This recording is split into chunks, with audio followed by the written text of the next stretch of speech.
Chapter 4 Mind Strategies for Avoiding the Now. Even if I completely accept that ultimately time is an illusion, what difference is that going to make in my life? I still have to live in a world that is completely dominated by time. Intellectual agreement is just another belief and won't make much difference to your life. To realize this truth, you need to live it. When every cell of your body is so present that it feels vibrant with life, and when you can feel that life every moment as the joy of being, then it can be said that you are free of time. But I still have to pay the bills tomorrow, and I'm still going to grow old and die, just like everybody else. So how can I ever say that I'm free of time? Tomorrow's bills are not the problem. The dissolution of the physical body is not a problem. Loss of now is the problem, or rather, the core delusion that turns a mere situation, event, or emotion into a personal problem and into suffering. Loss of now is loss of being. To be free of time is to be free of the psychological need of past for your identity and future for your fulfillment. It represents the most profound transformation of consciousness that you can imagine. In some rare cases, this shift in consciousness happens dramatically and radically, once and for all. When it does, it usually comes about through total surrender in the midst of intense suffering. Most people, however, have to work at it. When you've had your first few glimpses of the timeless state of consciousness, you begin to move back and forth between the dimensions of time and presence. First, you become aware of just how rarely your attention is truly in the now. But to know that you are not present is a great success. That knowing is presence, even if initially it only lasts for a couple of seconds of clock time before it is lost again. Then, with increasing frequency, you choose to have the focus of your consciousness in the present moment rather than in the past or future. And whenever you realize that you had lost the now, you're able to stay in it not just for a couple of seconds, but for longer periods as perceived from the external perspective of clock time. So before you're firmly established in the state of presence, which is to say, before you're fully conscious, you shift back and forth for a while between consciousness and unconsciousness, between the state of presence and the state of mind identification. You lose the now and you return to it again and again. Eventually, presence becomes your predominant state. For most people, presence is experienced either never at all or only accidentally and briefly on rare occasions without being recognized for what it is. Most humans alternate not between consciousness and unconsciousness, but only between different levels of unconsciousness. What do you mean by different levels of unconsciousness?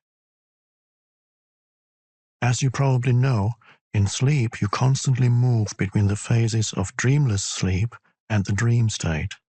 Similarly, in wakefulness, most people only shift between ordinary unconsciousness and deep unconsciousness. What I call ordinary unconsciousness means being identified with your thought processes and emotions, your reactions, desires, and aversions. It is most people's normal state.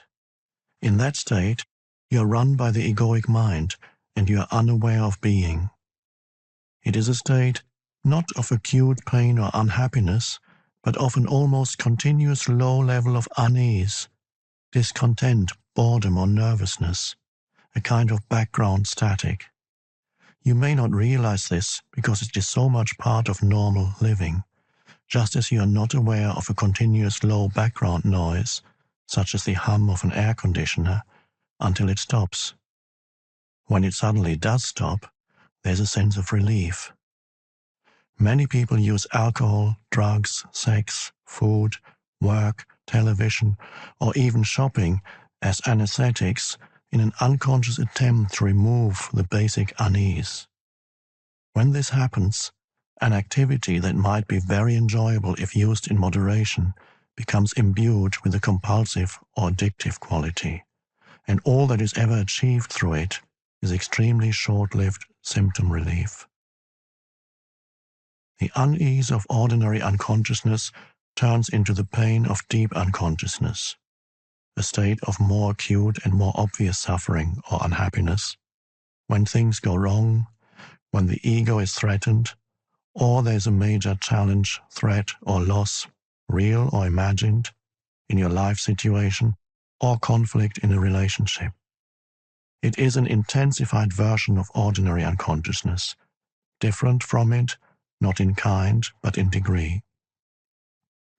In ordinary unconsciousness, habitual resistance to or denial of what is creates the unease and discontent that most people accept as normal living. When this resistance becomes intensified through some challenge or threat to the ego, it brings up intense negativity, such as anger, acute fear, aggression, depression, and so on. Deep unconsciousness often means that the pain body has been triggered and that you have become identified with it.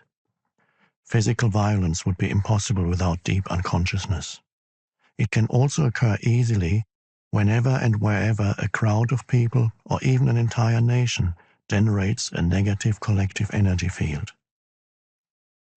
The best indicator of your level of consciousness is how you deal with life's challenges when they come.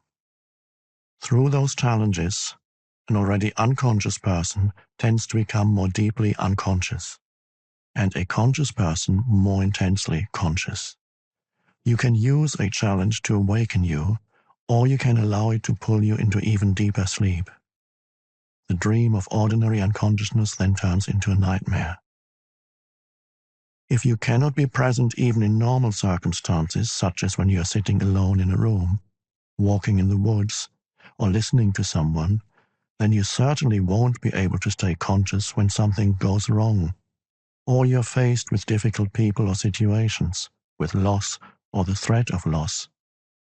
You will be taken over by a reaction, which ultimately is always some form of fear, and pulled into deep unconsciousness. Those challenges are your tests. Only the way in which you deal with them will show you and others where you are at as far as your state of consciousness is concerned, not how long you can sit with your eyes closed or what visions you see.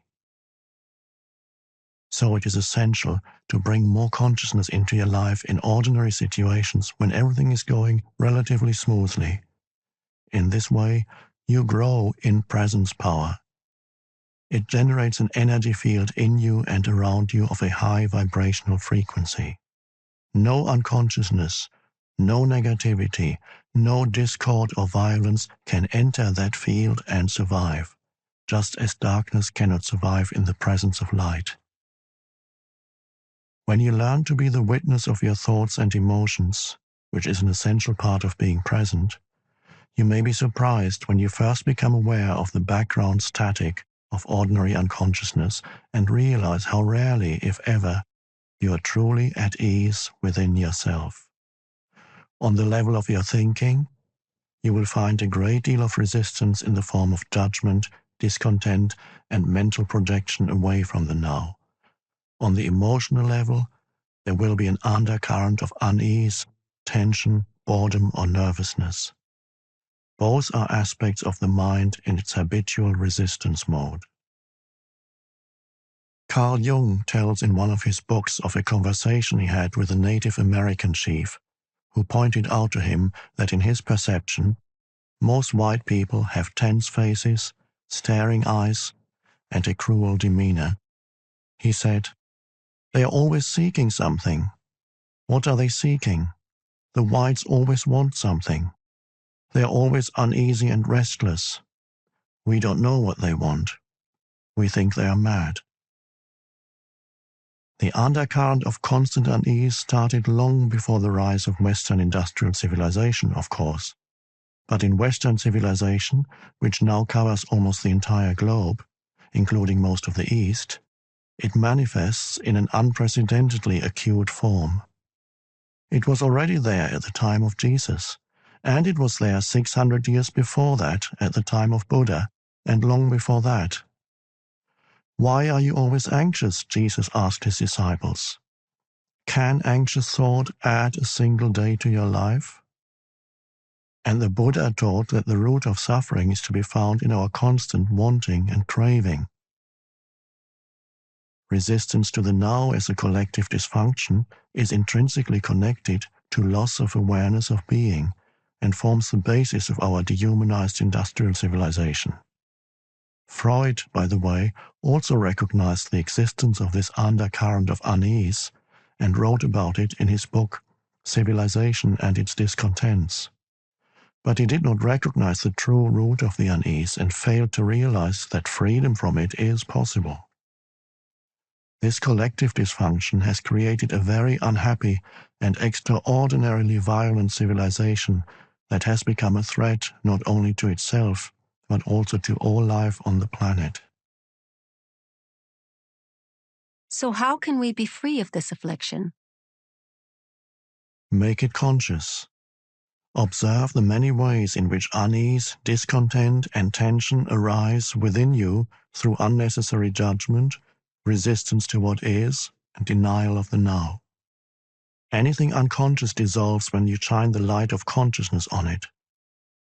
Once you know how to dissolve ordinary unconsciousness, the light of your presence will shine brightly, and it will be much easier to deal with deep unconsciousness whenever you feel its gravitational pull. However, ordinary unconsciousness may not be easy to detect initially because it is so normal. Make it a habit to monitor your mental-emotional state through self-observation. Am I at ease at this moment? Is a good question to ask yourself frequently.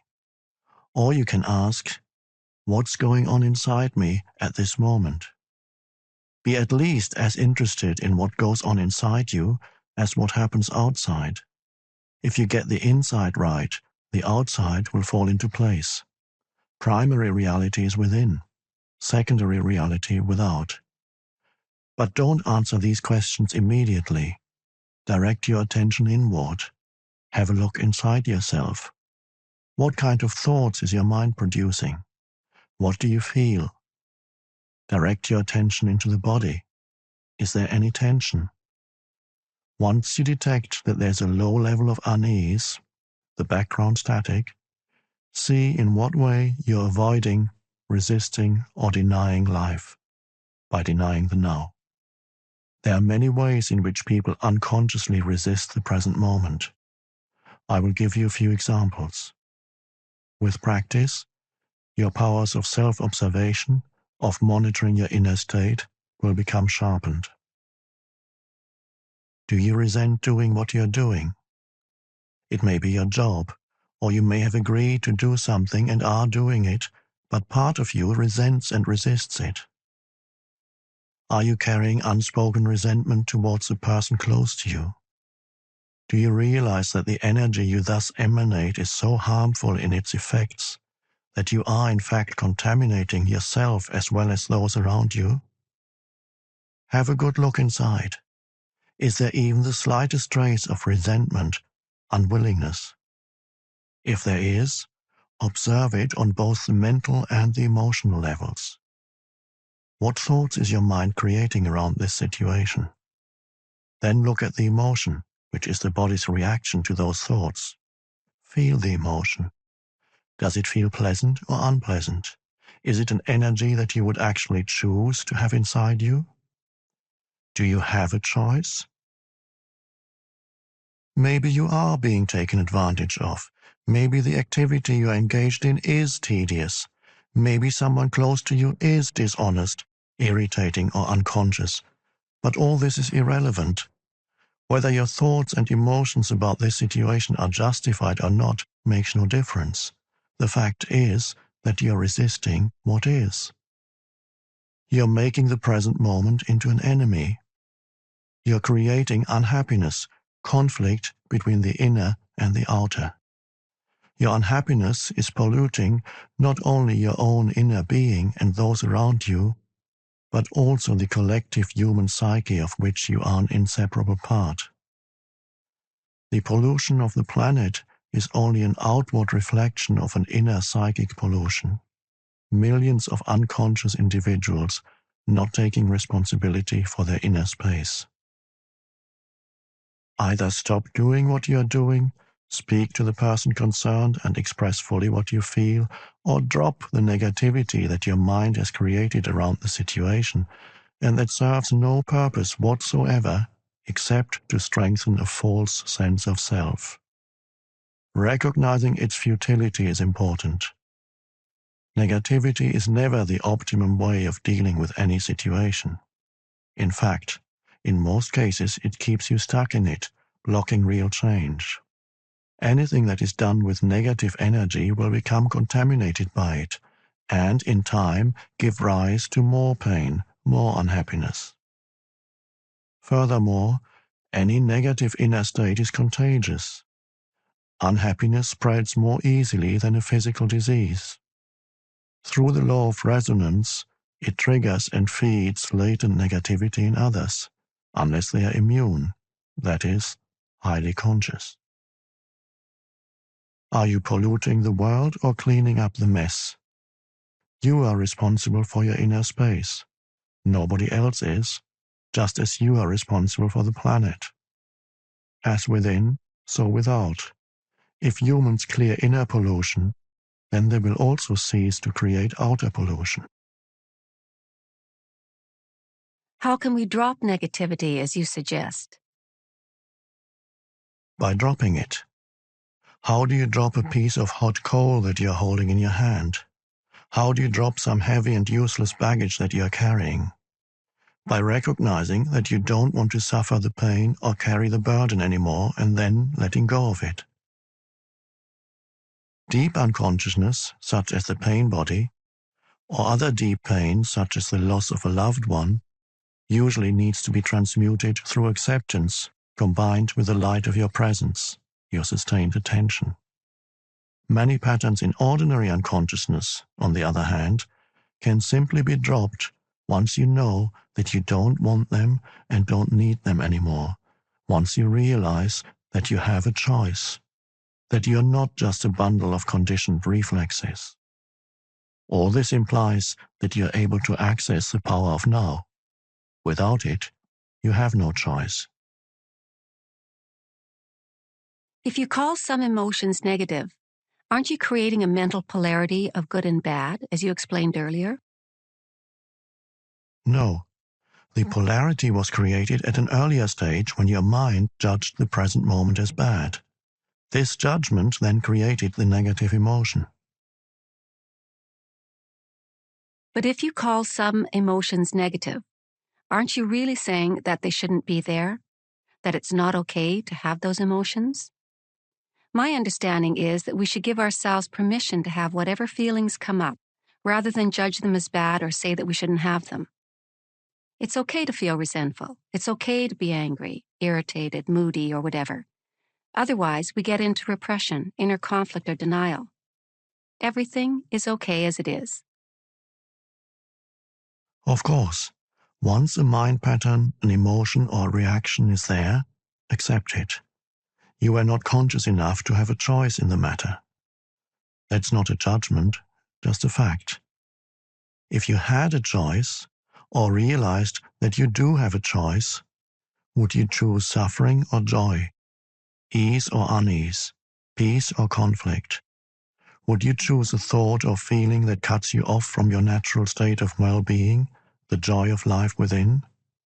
Any such feeling I call negative, which simply means bad, not in the sense that you shouldn't have done that, but just plain factual bad, like feeling sick in the stomach.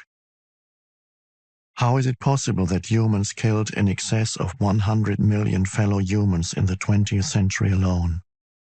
Humans inflicting pain of such magnitude on one another is beyond anything you can imagine. And that's not taking into account the mental, emotional, and physical violence, the torture, pain, and cruelty they continue to inflict on each other, as well as on other sentient beings on a daily basis. Do they act in this way because they're in touch with their natural state, the joy of life within? Of course not.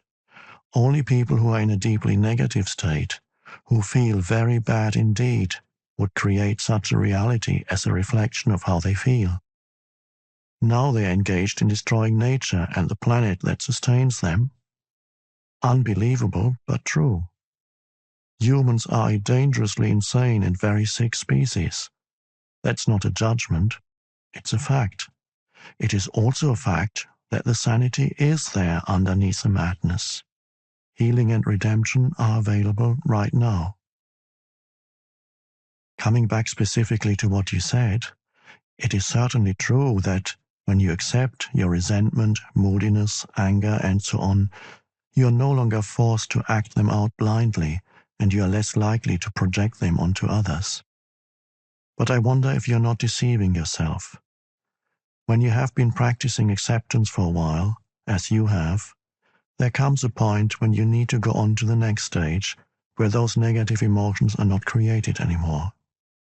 If you don't, your acceptance just becomes a mental label that allows your ego to continue to indulge in unhappiness and so strengthen its sense of separation from other people, your surroundings, your here and now. As you know, separation is the basis for the ego's sense of identity. True acceptance would transmute those feelings at once. And if you really knew deeply that everything is okay, as you put it, and which of course is true, then would you have those negative feelings in the first place? Without judgment, without resistance to what is, they would not arise. You have an idea in your mind that everything is okay, but deep down you don't really believe it, and so the old mental-emotional patterns of resistance are still in place. That's what makes you feel bad. That's okay too. Are you defending your right to be unconscious, your right to suffer? Don't worry, nobody is going to take that away from you. Once you realize that a certain kind of food makes you sick, would you carry on eating that food and keep asserting that it is okay to be sick? Can you give me some more examples of ordinary unconsciousness? See if you can catch yourself complaining, in either speech or thought, about a situation you find yourself in, what other people do or say, your surroundings, your life situation, even the weather. To complain is always non-acceptance of what is. It invariably carries an unconscious negative charge. When you complain, you make yourself into a victim. When you speak out, you're in your power. So change the situation by taking action or by speaking out if necessary or possible. Leave the situation or accept it. All else is madness. Ordinary unconsciousness is always linked in some way with denial of the now. The now, of course, also implies the here. Are you resisting your here and now? Some people would always rather be somewhere else. Their here is never good enough. Through self-observation, find out if that is the case in your life. Wherever you are, be there totally. If you find your here and now intolerable and it makes you unhappy, you have three options. Remove yourself from the situation, change it, or accept it totally. If you want to take responsibility for your life, you must choose one of those three options, and you must choose now. Then accept the consequences. No excuses, no negativity, no psychic pollution. Keep your inner space clear. If you take any action, leaving or changing your situation, drop the negativity first, if at all possible. Action arising out of insight into what is required is more effective than action arising out of negativity. Any action is often better than no action, especially if you have been stuck in an unhappy situation for a long time. If it is a mistake, at least you learn something, in which case it's no longer a mistake. If you remain stuck, you learn nothing. Is fear preventing you from taking action?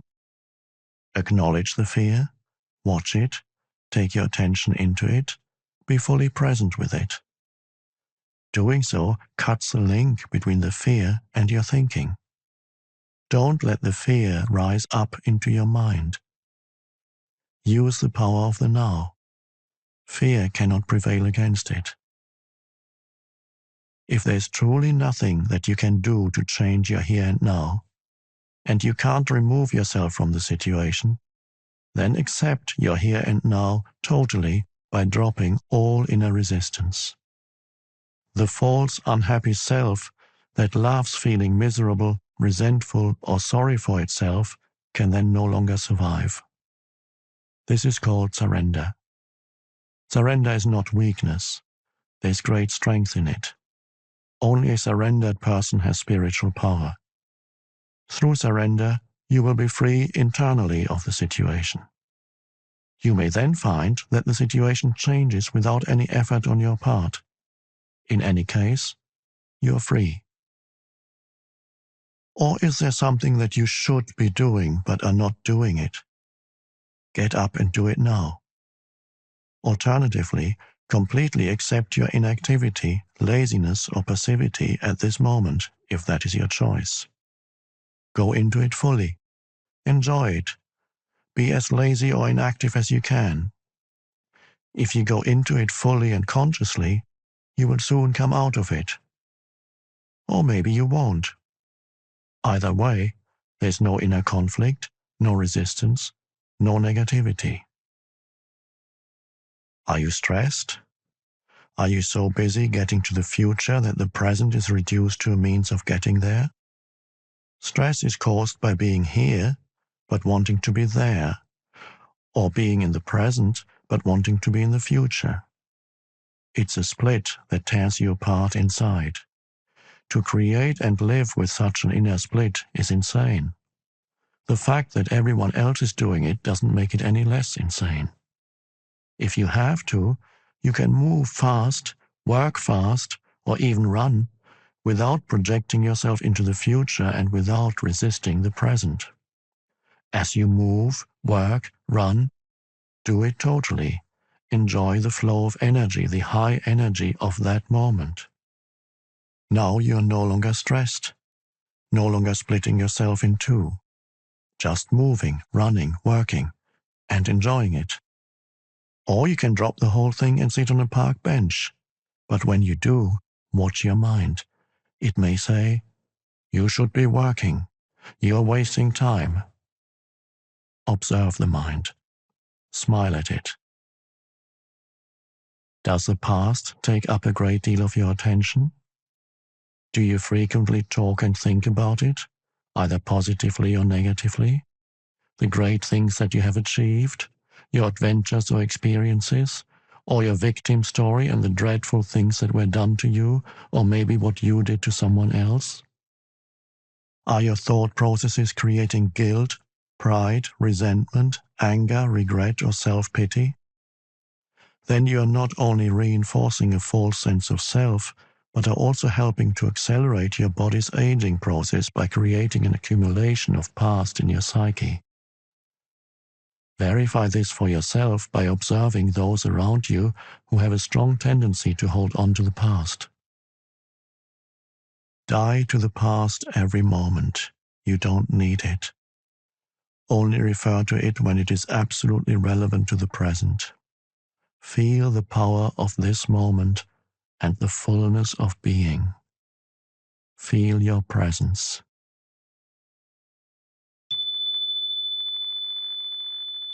Are you worried? Do you have many what-if thoughts? You are identified with your mind, which is projecting itself into an imaginary future situation and creating fear. There's no way that you can cope with such a situation because it doesn't exist. It's a mental phantom. You can stop this health and life-corroding insanity simply by acknowledging the present moment. Become aware of your breathing. Feel the air flowing in and out of your body. Feel your inner energy field. All that you ever have to deal with, cope with, in real life, as opposed to imaginary mind projections, is this moment. Ask yourself what problem you have right now, not next year, tomorrow, or 5 minutes from now. What is wrong with this moment? You can always cope with the now, but you can never cope with the future, nor do you have to. The answer, the strength, the right action or the resource will be there when you need it, not before, not after. One day I'll make it. Is your goal taking up so much of your attention that you reduce the present moment to a means to an end? Is it taking the joy out of your doing? Are you waiting to start living? If you develop such a mind pattern, no matter what you achieve or get, the present will never be good enough. The future will always seem better. A perfect recipe for permanent dissatisfaction and non-fulfillment, don't you agree? Are you a habitual waiter? How much of your life do you spend waiting? What I call small-scale waiting is waiting in line at the post office, in a traffic jam, at the airport, or waiting for someone to arrive, to finish work, and so on. Large-scale waiting is waiting for the next vacation, for a better job, for the children to grow up, for a truly meaningful relationship, for success, to make money, to be important, to become enlightened. It is not uncommon for people to spend their whole life waiting to start living. Waiting is a state of mind. Basically, it means that you want the future. You don't want the present. You don't want what you've got, and you want what you haven't got.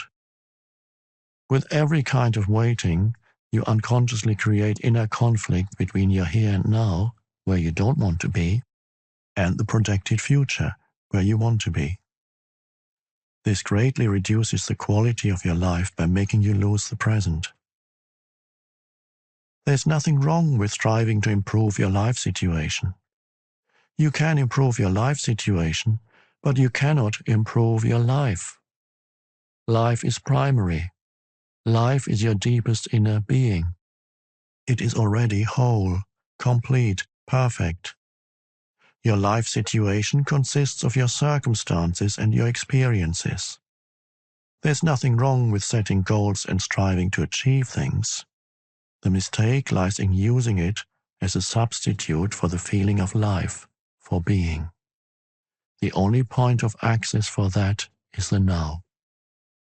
You are then like an architect who pays no attention to the foundation of a building, but spends a lot of time working on the superstructure.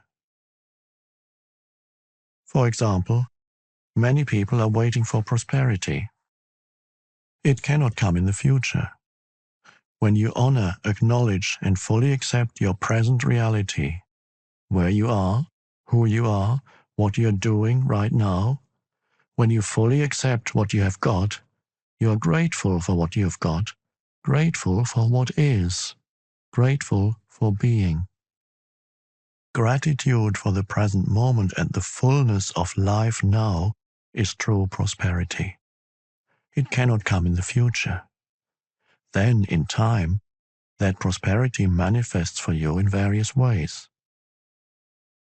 If you are dissatisfied with what you've got, or even frustrated or angry about your present lack, that may motivate you to become rich. But even if you do make millions, you will continue to experience the inner condition of lack. And deep down, you will continue to feel unfulfilled. You may have many exciting experiences that money can buy, but they will come and go and always leave you with an empty feeling and the need for further physical or psychological gratification. You won't abide in being and so feel the fullness of life now that alone is true prosperity. So give up waiting as a state of mind. When you catch yourself slipping into waiting, snap out of it. Come into the present moment. Just be and enjoy being. If you are present, there's never any need for you to wait for anything. So next time somebody says, "Sorry to have kept you waiting," you can reply, "That's all right, I wasn't waiting. I was just standing here enjoying myself. Enjoy in myself." These are just a few of the habitual mind strategies for denying the present moment that are part of ordinary unconsciousness. They are easy to overlook because they are so much a part of normal living, the background static of perpetual discontent. But the more you practice monitoring your inner mental-emotional state, the easier it will be to know when you've been trapped in past or future, which is to say, unconscious, and to awaken out of the dream of time into the present. But beware, the false unhappy self, based on mind identification, lives on time. It knows that the present moment is its own death, and so it feels very threatened by it. It will do all it can to take you out of it. It will try to keep you trapped in time. I can see the truth of what you are saying, but I still think that we must have purpose in our life's journey. Otherwise, we just drift. And purpose means future, doesn't it? How do we reconcile that with living in the present? When you're on a journey, it is certainly helpful to know where you're going, or at least the general direction in which you're moving. But don't forget, the only thing that is ultimately real about your journey is the step that you are taking at this moment. That's all there ever is. Your life's journey has an outer purpose and an inner purpose. The outer purpose is to arrive at your goal or destination, to accomplish what you set out to do, to achieve this or that, which of course implies future. But if your destination, or the steps you're going to take in the future, take up so much of your attention that they become more important to you than the step you're taking now, then you completely miss the journey's inner purpose, which has nothing to do with where you are going or what you are doing, but everything to do with how. It has nothing to do with future, but everything to do with the quality of your consciousness at this moment. The outer purpose belongs to the horizontal dimension of space and time. The inner purpose concerns a deepening of your being in the vertical dimension of the timeless now. Your outer journey may contain 1,000,000 steps. Your inner journey only has one, the step you're taking right now. As you become more deeply aware of this one step, you realize that it already contains within itself all the other steps as well as the destination. This one step then becomes transformed into an expression of perfection, an act of great beauty and quality. It will have taken you into being, and the light of being will shine through it. This is both the purpose and the fulfillment of your inner journey, the journey into yourself.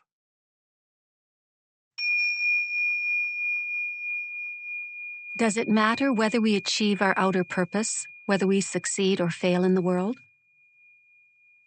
It will matter to you as long as you haven't realized your inner purpose. After that, the outer purpose is just a game that you may continue to play simply because you enjoy it. It is also possible to fail completely in your outer purpose and at the same time totally succeed in your inner purpose. Or the other way around, which is actually more common, outer riches and inner poverty, or to gain the world and lose your soul, as Jesus puts it. Ultimately, of course, every outer purpose is doomed to fail sooner or later, simply because it is subject to the law of impermanence of all things. The sooner you realize that your outer purpose cannot give you lasting fulfillment, the better. When you have seen the limitations of your outer purpose, you give up your unrealistic expectation that it should make you happy, and you make it subservient to your inner purpose. You mentioned that thinking or talking about the past unnecessarily is one of the ways in which we avoid the present.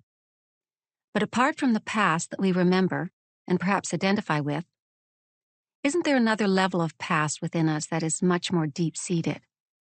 I'm talking about the unconscious past that conditions our lives, especially through early childhood experiences, perhaps even past life experiences.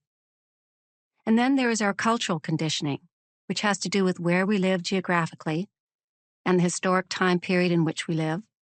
All these things determine how we see the world, how we react, what we think, what kind of relationships we have, how we live our lives. How could we ever become conscious of all that or get rid of it? How long would that take? And even if we did, what would there be left? What is left when illusion ends? There is no need to investigate the unconscious past in you except as it manifests at this moment as a thought, an emotion, a desire, a reaction, or an external event that happens to you. Whatever you need to know about the unconscious past in you, the challenges of the present will bring it out. If you delve into the past, it will become a bottomless pit. There's always more. You may think that you need more time to understand the past or become free of it. In other words, that the future will eventually free you of the past. This is a delusion. Only the present can free you of the past. More time cannot free you of time. Access the power of now. That is the key. What is the power of now? None other than the power of your presence, your consciousness liberated from thought forms. So, deal with the past on the level of the present. The more attention you give to the past, the more you energize it, and the more likely you are to make a self out of it. Don't misunderstand. Attention is essential, but not to the past as past. Give attention to the present. Give attention to your behavior, to your reactions, moods, thoughts, emotions, fears, and desires as they occur in the present. There's the past in you. If you can be present enough to watch all those things, not critically or analytically, but non-judgmentally, then you are dealing with the past and dissolving it through the power of your presence. You cannot find yourself by going into the past. You find yourself by coming into the present.